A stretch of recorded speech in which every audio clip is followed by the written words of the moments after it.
Prévention des grossesses en milieu scolaire, rôle des jeunes leaders, c'est le thème de cet atelier de formation initié par la Fondation Regadamou à l'endroit des jeunes leaders des collèges d'enseignement général 1 de Zakpota et de Kové dans le département du Zou. L'objectif est de renforcer les capacités des adolescents et jeunes pour une participation plus efficace à la lutte contre le harcèlement sexuel, les grossesses en milieu scolaire et l'adoption des comportements favorables à la santé sexuelle et reproductive. Sous le leadership de la présidente Claire Wungan Ayemona, les apprenants à Zakpota comme à Kové ont bénéficié de plusieurs communications sur la thématique.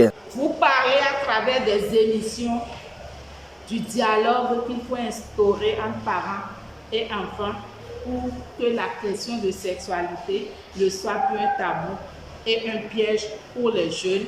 Formation sur la santé sexuelle des adolescents. Les chefs d'établissement en sont fiers.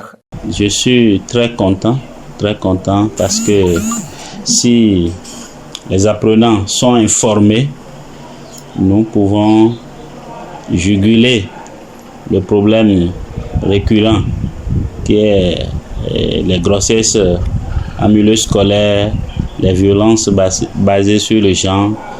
Pendant 2 jours de formation, les jeunes leaders ont revisité et cerné le contenu des articles sur le harcèlement sexuel. Article 3.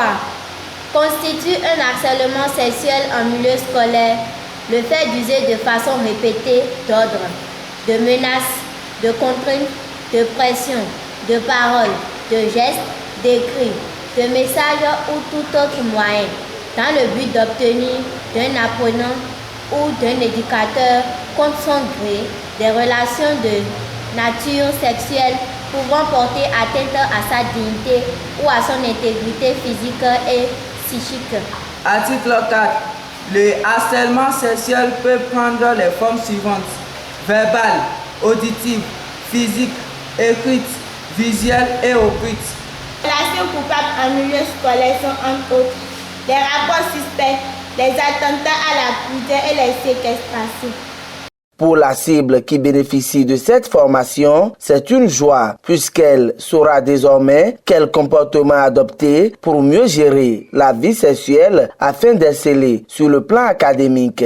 Cette formation qui est organisée par la Fondation Regadamou est assez importante, surtout pour l'avenir de nos élèves au CEG de Zakpota comme les autres collèges aussi, parce que nous voyons que cette fondation, ils sont dans l'optique de vouloir réduire des grossesses précoces en milieu scolaire. La sexualité n'est plus un sujet tabou, puisqu'avant, la sexualité est un sujet tabou, les parents ne veulent pas trop en parler avec nous, mais aujourd'hui, ces organisations ont fait tout pour nous mettre en disposition de ces informations.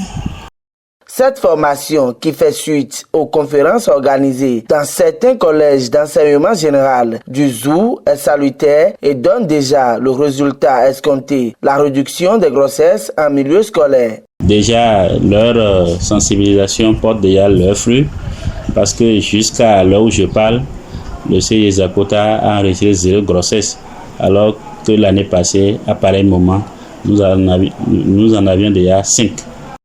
Les leaders outillés sensibiliseront leurs camarades pour des résultats plus encourageants. Il faut rappeler que cet atelier porte la signature de la Fondation Regadamou en collaboration avec le ministère de la Santé et l'appui financier de l'Organisation ouest-africaine de la santé.